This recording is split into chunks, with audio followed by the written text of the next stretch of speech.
Hey everyone, it's Mike Shooten here. I'm in Ottawa this week together with the leadership team of ARPA Canada and the staff that work here, but also with Paul Lawton. Paul, this is your first week with ARPA Canada. Paul has just recently been hired as the Director of Grassroots Action. Paul, we know a bit about you because we've been interviewing you, we've been meeting with you leading up to this week and this day, but our supporters might not know as much about you. So maybe can you share with them a little bit about who you are, how you got to where we are today? Sure. Thanks, Mike, and thank you for the opportunity. It's been a great first day and a half. It feels like much longer than that already. Learned lots. Met a lot of great folks here in Ottawa. So I grew up, Mike, in Mississauga, in a non-Christian household, but one that where my parents had a really strong moral framework. The canons of Dort referred to that certain light of nature that all men have, and so really had the ideals of community involvement and service modeled from my parents at an early age, for which I'm still thankful now. I was converted to Christ in high school in a Chinese Baptist church in Toronto. Slowly came to Reformed convictions over time. I went to Trent University in Peterborough.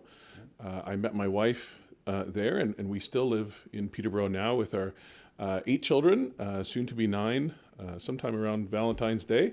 And we became members of Salem United Reformed Church in Bowmanville about 10 or 12 years ago, and I've served there as an elder for the last 9. Okay, so you've been in leadership for quite a large portion of that time that you've been within the Reformed community. Maybe I'm interested to hear a bit more from you, Paul, and I think our supporters would also be interested to hear what are some of the things that grew that passion in you for political involvement. You talked a little bit about growing up in a home that was non-Christian but had the good character traits of service and community.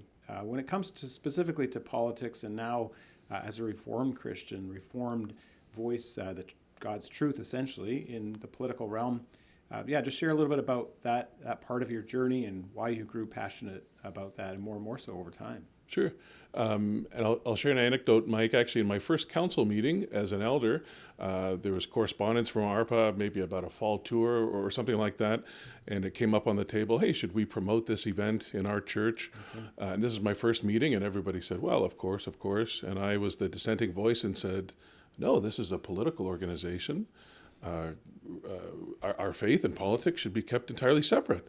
Okay. And I got a few stunned looks around the council table, and that was I came in time, Mike, to realize really an erroneous view, an oversimplified one, and I came to recognize more and more what we actually confess, that at the very least, the civil government has the responsibility not only to remove obstacles to the preaching of the gospel, but to contribute to the advancement of a society that is pleasing to God. Mm-hmm. We confess that as Reformed Christians and always have. And that certainly includes political involvement from Reformed Christians, and that's something that I came really to appreciate about ARPA. Its mission to educate, equip, and encourage Reformed Christians for political action. So I waited until now to share that anecdote with you, Mike. Yeah. But that was certainly an evolution in my thinking over time.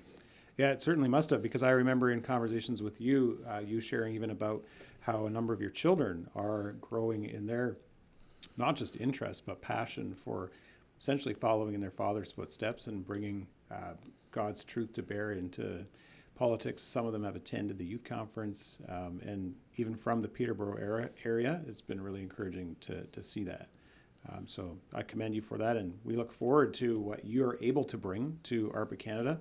As much as ARPA has blessed you in your journey of faith, we look forward to seeing what God now is able to bless us and all our supporters with your vision. When it comes to the specifics of the Director of Grassroots Action, what are some of the things that you're looking forward to? What are some of the things that excite you about that specific part of our mission, right? Educating, equipping, and encouraging Reformed Christians to political action. Are you able to share with our supporters some of what excites you and what you're passionate about in that specific realm? Sure. Yeah, and I'd say 2 things. Building on the experience I had, I ran in the last federal election in my home riding of Peterborough-Kawartha. And so that was an experience of, again, slowly becoming more and more politically interested, motivated, involved, recognizing that in God's sovereignty, He uses means, and He is pleased to use His people to accomplish His ends.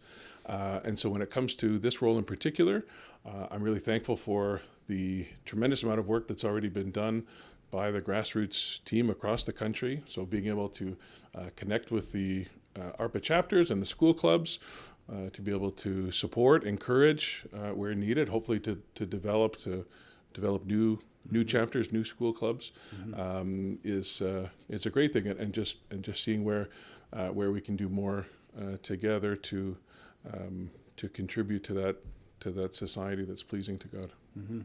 Well, we look forward to it as well, Paul. I think this week today is the start of I pray, an exciting journey that you have with us as staff, but more importantly with our supporters, and that you're able to connect with them, that you're able to encourage them, and that together with the grassroots team and all of the ARPA Canada staff, we're able to continue to advance this mission throughout this country to reform Christians and even beyond. So welcome to the team, and look forward to many more discussions like this, but also seeing the fruit of your work as we move forward from this day.